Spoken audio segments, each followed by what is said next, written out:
International Peace Studies, Soka University, Japan. Ms. Natasha Chiswa, lecturer, Jindal Global Law School. And moderating this session is Professor C. Raj Kumar, who is the Vice Chancellor of the OP Jindal Global University. A big round of applause for them, please.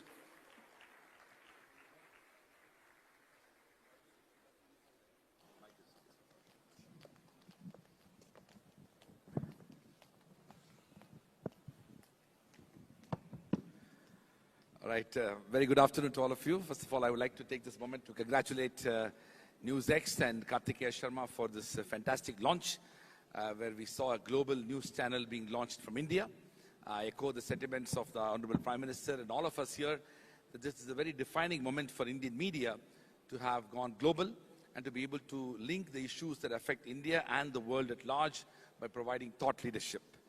Today we have truly a global panel. We have one distinguished American judge, we have one distinguished international lawyer, and we have an outstanding academic from South Africa, somewhat representing the global south. So let me quickly introduce them. We have Professor Vesselin Popovski, who is a professor at Jindal Global Law School, but also had a long career at the United Nations as an international lawyer. We have Natasha Chiswa, who's a professor also in the law school, but also from South Africa, pursued her law degrees in South Africa. And then we have Justice Michael Wilson, who is right now teaching at Jindal Global Law School, but has had a very distinguished career as a judge of the Supreme Court of Hawaii. The theme of this particular panel is essentially the larger theme of what we have been discussing since yesterday, which is about what's next in the theme that we're discussing. And we are going to debate and discuss about what's next in law. Now, of course, the organizers have truncated this time for us. We barely have 20 minutes. But then, you know, to have lawyers speak for 20 minutes without charging is already a good deal. So we have unbillable hours by these law professors with us. So I'm going to start with Vesselin. Vesselin, we know that the world of law has dramatically changed, especially the last 2 decades. When we were at law school, the idea of domestic law and international law were almost 2 different worlds. People who learn domestic law, they are largely confined to national jurisdictions. And then there are people who practice something called international law, which is so far away from what's happening in the respective countries. Now, with today's issues that we are discussing, be it the technological advancements that has led to artificial intelligence and robotics and machine learning, or for that matter, climate change, which has impacted and continuously impacting the world at large, or what we heard from our physics professor, the evolution of quantum computing and space explorations and things that are no longer having jurisdictional barriers that lawyers are so much, let's say, used to. How do you see the very idea of next in law? In a way, my question to you is that, how do we prepare ourselves to be ready for what's the next big thing in law? Thank you very much, Vice Chancellor. You mentioned 2 of the biggest challenges that the world, and not only the law, but every part of governance. This is the climate change and artificial intelligence. And both of them affect dramatically domestic law and international law, as I say. Let me just say that yesterday I checked, and there are more than 3,000 successful litigation of citizens and NGOs, Greenpeace, against government for governmental failure to meet the mitigation of CO2 emissions. You know, 25 years ago, this was absolutely unthinkable. Well, normally judges are conservative people. Well, we'll have an exception here, Michael, who is a very progressive judge.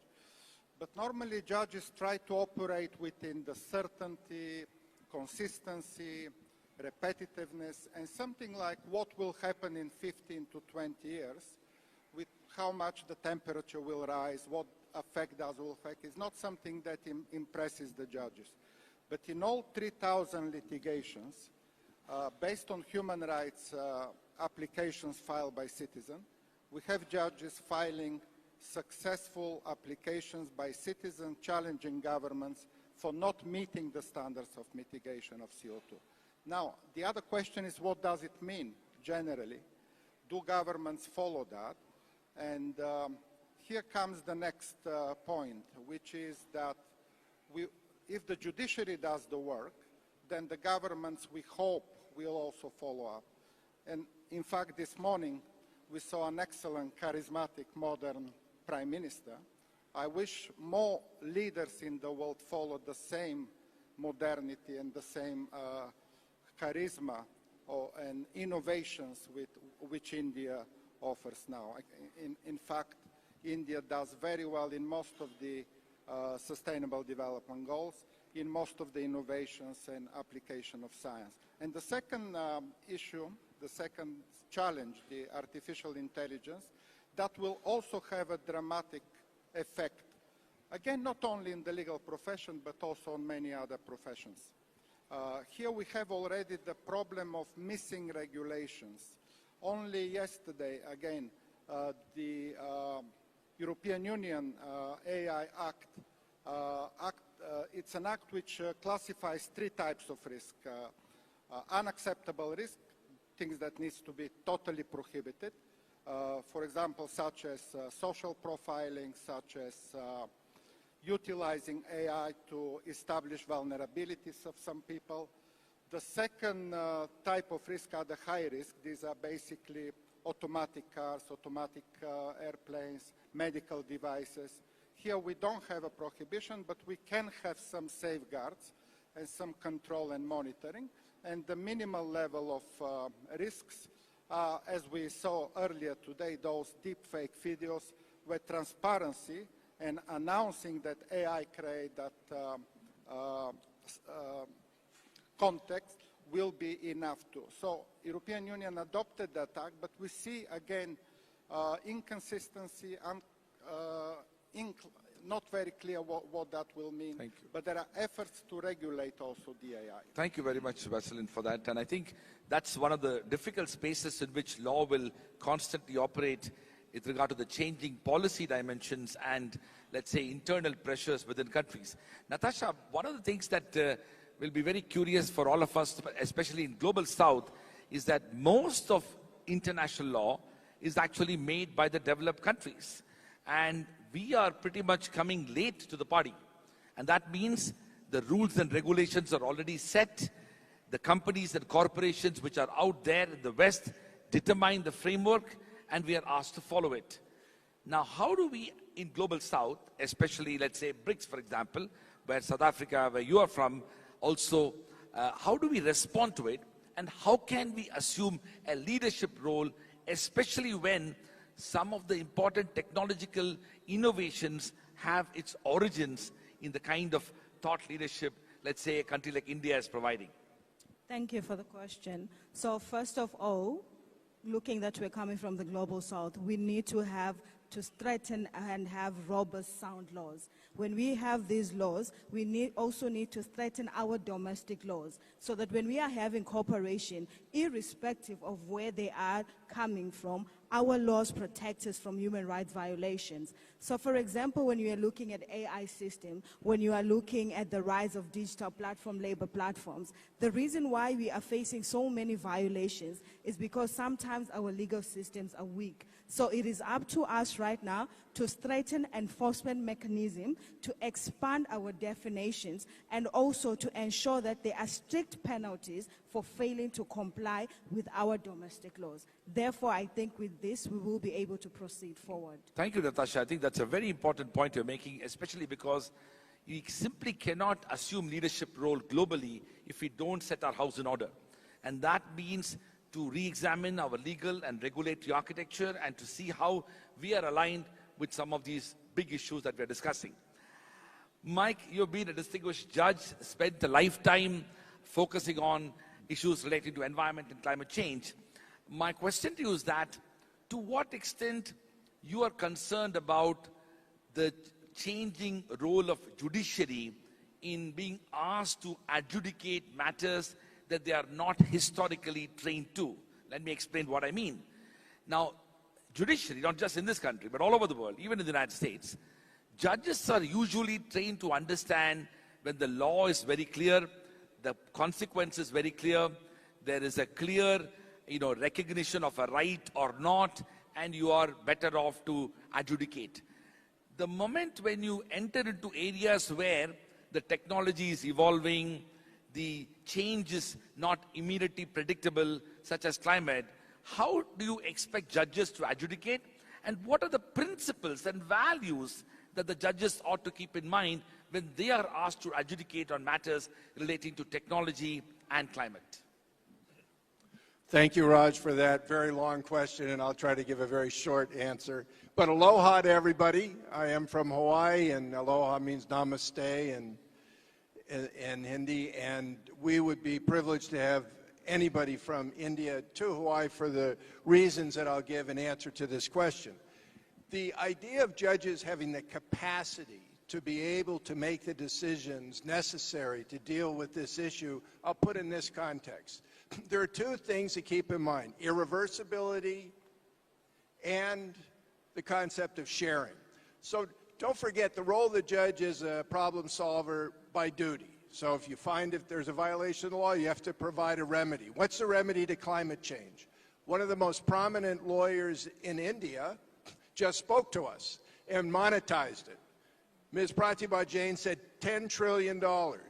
So judges are going to have to be making decisions at that level and with that understanding of the economy, because as a thought experiment, can you imagine what it is that protects all of the economic enterprises and new ideas that we are talking about for the future, whether you're talking about robotics, whether you're talking about artificial intelligence, whether you're talking about a new space industry? It's the rule of law. That's what would make it possible for $10 trillion to be used to be able to protect the citizens of Hawaii, because after all, that's what Ms. Jain was talking about. $10 trillion. Those issues come before judges. And there are two things that judges have before them in this issue that make it clearly there's a consensus among judges internationally. This is the most important issue facing judges: climate change. One of the concepts is irreversibility. Judges have to understand the science. You know, you can argue as a member of civil society or a politician or a professor about the reality of the science, but when you're a judge, you have to come to the truth about it. And from that point of view, judges have to become familiar with the science. And there is definitely a group of experts internationally that supply that. The second thing I'll conclude by focusing on is the idea of sharing. You know, there's an idea of justice. This is not a raw economic analysis of the men and women that are judges. They have to take into consideration fairness, social equity, pay attention to issues of the global south, for example, the disadvantaged. And that's the idea of sharing. Are we able to share now $10 trillion to India to be able to make it green? Are we able to share to, we have in the audience some extraordinary students from Jindal Global University called the Final Stand. They're making a final stand to say that the fair thing is to do something that is fundamental, transformational change for this sharing, so that, for example, we share the resources to protect the lungs of young people who have to experience a very, very high AQI. That comes before the court. And then the court has to decide, what do we do to protect young people if it means to some extent we have to do what the Prime Minister that you referred to, Prime Minister Sondheim, said. You have to be able to bring together ecology as well as the economy and do it in a fair way. And that could be a difficult thing in terms of achieving sharing of resources that ends up being decided by the courts. Thank you. Thank you so much. May I move to Vesselin? Thank you, Michael, especially for highlighting the need for international rule of law to take precedence. Vesselin, we are, of course, in a very unique moment in history. Even after 2 world wars, and the last 75 years of a development of a strong international system of rules and regulations, there are genuine concerns that this is under serious threat. There have been cases more recently, but also somewhat historically, that there have been violations of the international rule of law. Now, today, at a time when we heard the previous session where almost every aspect of the global governance architecture, be it exploration of space or for that matter AI or technology, it is not only the state and its instrumentalities, but it is also the private sector. Private sector is going to have a very significant role. It already has.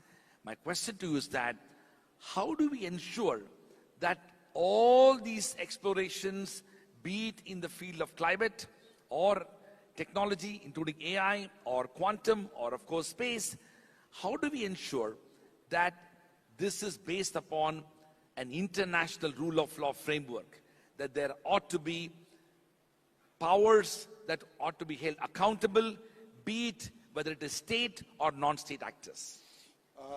Thank you, Raj. I teach international law for almost 30 years, 28, and I never had such a difficult time. I see the skepticism in the eyes of my students when I enter the classroom, and I start my lecture on law of the United Nations, international law. Speak a little louder, Vesselin. Yeah. Because, as you mentioned, it is a very specific and difficult times when often we see violations of international law. Often people question the existence even of United Nations, of other global governance institutions, IMF, WTO, World Bank, WHO, and so on. So it is a difficult time for international law. However, I will kind of continue the passion of Judge Mike Wilson here and say, exactly because it is a difficult time, we need to reaffirm international law. International law doesn't disappear. It doesn't diminish itself because violations happen. Actually, exactly the opposite. Because violations happen, we need to be stronger and to reaffirm the belief and the implementation of international law. It's the same with criminal law. The fact is that crimes happen every day in every country. Do we dismiss the criminal law and criminal procedure? No, exactly the opposite. We need the criminal law and the criminal procedure exactly to prevent and punish crimes. In the same way, in international law, the fact that some states will violate international law doesn't make the law disappear. We need to repeat and to fight for the, as you said, for the norms, for the rules, and for the international rule of law, because otherwise we go back to the rule of the jungle. In fact, I started my publication that we live in the 21st century with all the challenges of the 21st century. Our institutions are 20th century, 8 years old, but some leaders, unfortunately, act like in the 19th century. They go back to imperial vision and imperial policies. So really it's a time for leadership. We saw one this morning. We hope there are many more like this. And for that matter, I will continue to believe and to reaffirm that international law is the only way where all countries in the all people of the world will be equal, will be just, and will prosper. Thank you. Thank you so much, Vesselin. Well, we are running out of time. Let me be quick. Natasha, one of the things that we are facing today is also in the context of new areas of law that are emerging. You yourself did a lot of work on international trade law and international commercial law. The question that I have for you is that, to what extent we need to be conscious of the rights and freedoms of individuals as we embrace this idea of technology? We saw that AI and robotics and drones and all of this are moving at a pace where we hardly have time to deliberate and discuss the impact of these things on our values, be it values of democracy, but be it values of privacy or even ethics. So my question to you is that, what is it that we as lawyers, law professors, even lawmakers, some of them are present here, should be conscious of the fact, especially speaking from the global south standpoint, that how these technologies, we end up becoming literally swept away by the technologies, and in that process adding more problems to an already complex evolving society? Thank you. So when we are looking at how the rapid advancement of technology, one thing we need to look at is ethical regulation. So we are having AI, we are having climate issues, but we need to ethically regulate AI. When we ethically regulate AI, this means that we are saying that we are not going to be accepting biased decision. We are not allowing discrimination to happen, because we are saying, even though AI is here to stay. So we are going to use AI, but we need to use it ethically, and also we need to regulate it so that we do not exacerbate the already vulnerable communities. On another issue, we need to balance national interest and economic sovereignty with international cooperation. Yeah. In as much as we are going to be developing, the national interests of our countries need to come first, and when they come first, we strengthen our laws, we strengthen enforcement mechanisms, and hopefully we will be able to catch up with the world. Thank you so much, Natasha, for those really thoughtful remarks. And you're absolutely right that constantly we are under challenge between sovereignty and international rules, and how we need to balance those things. Over to you, Michael. Michael, you, of course, very passionately argued about the need for protecting the environment, but also addressing the issues of climate. One of the big challenges that we're facing in the context of climate change law is that many a time the actors who have involved in literally damaging the global climate standards are literally in the West, and have spent the last centuries doing that. And now we have the opportunity for the global South to pretty much trying to achieve, and we in India, the idea of a developed country. What is the kind of, let's say, balancing that you would recommend when it comes to use of law and regulation when we are addressing climate issues in India and BRICS countries, especially when they have aspirations to be able to achieve the developed status? What is the balancing act that we need to do? Thank you, Raj. And I'll try to address this idea of what's the fair balance if you're talking about the kind of development that should be allowed the global South in terms of using up a carbon footprint when you compare it to what the carbon footprint is of the global North. In other words, there should be a kind of compensation to the global South. From a judge's point of view, whenever you hear balancing, although it's a nice concept like sustainability, there is a reality to whether you balance. Judges aren't allowed to balance sometimes. If it's a question of whether or not somebody is having their right violated, like the right to free speech, you can't balance that against the usefulness of taking against the right because it's going to help the economy, for example. We went through revolutions on that. Turning to climate change, irreversibility. This is the touchword for judges. We can't balance if it's an emergency. In the state of Hawaii, the earth can't heat up to 1.5 degrees under government policy. So if the government says we have to balance economic development against the idea of the earth heating up to 1.5 degrees, they're not allowed to. It's one of those rights that all the other rights depend upon. It's so fundamental in Hawaii because we'll have sea level rise, it'll destroy our economy in the extreme weather events. This is a decision to be made for each society. In India, how far India will go in moving it into an irreversible tipping point. What do I mean by irreversible? It's scientifically proven you can't go back. Once you create a problem so that the glaciers melt, the Ganges is gone. So how do you evaluate the value of that? That's what happens in court. Whether or not we should have the glaciers in the Himalayas is important in Hawaii, but it's not our value system. That's for the judges to decide along with the presentation of the attorneys. So I think it is a locally focused value system when it comes to these very fundamental rights like the right to a life-sustaining climate. Thank you so much, and I'm going to move to Vesselin. We might have just got 4 minutes additional because we might have performed very well, so the organizers have been generous to add 4 minutes to our panel. Vesselin, I want to ask you about the fact that you talked a bit about institutions. You see, at the end of the day, some of these technologies are emerging, as it was mentioned in the course of today also, that the entire world is pretty much part of that innovation drive. Today, transformative technologies can emerge pretty much from anywhere in the world. At one level, we can be happy about the fact that we have democratized knowledge and innovation so that these type of innovations can happen anywhere. But the question is, and that's something which we need to ask, and I always ask this question, especially when we talk about liberal arts and humanities studies, Science and technology will help us find the technology to make an atomic bomb.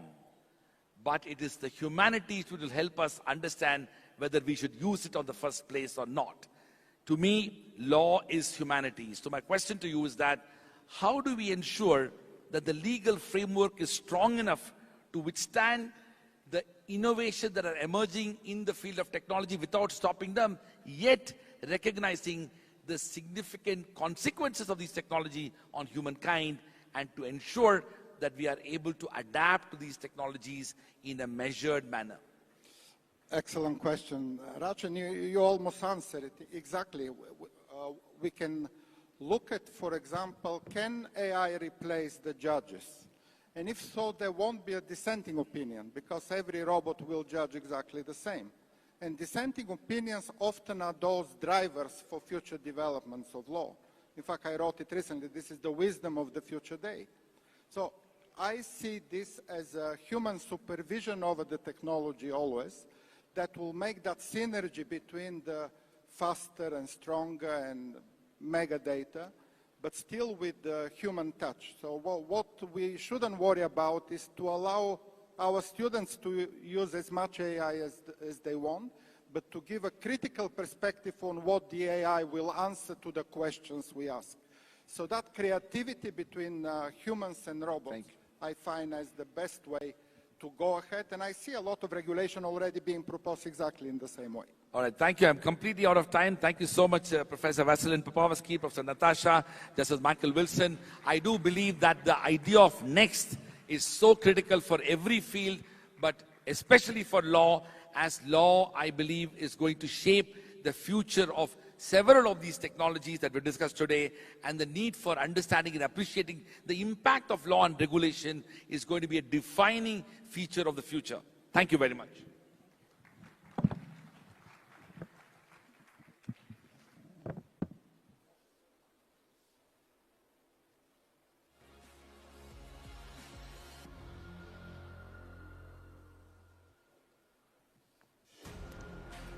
Thank you for that wonderful presentation. All right, we're going to move on now. It's time to traverse and converse about the stock market. And as you know, the stock market is down right now, but that doesn't mean it's going to be down always.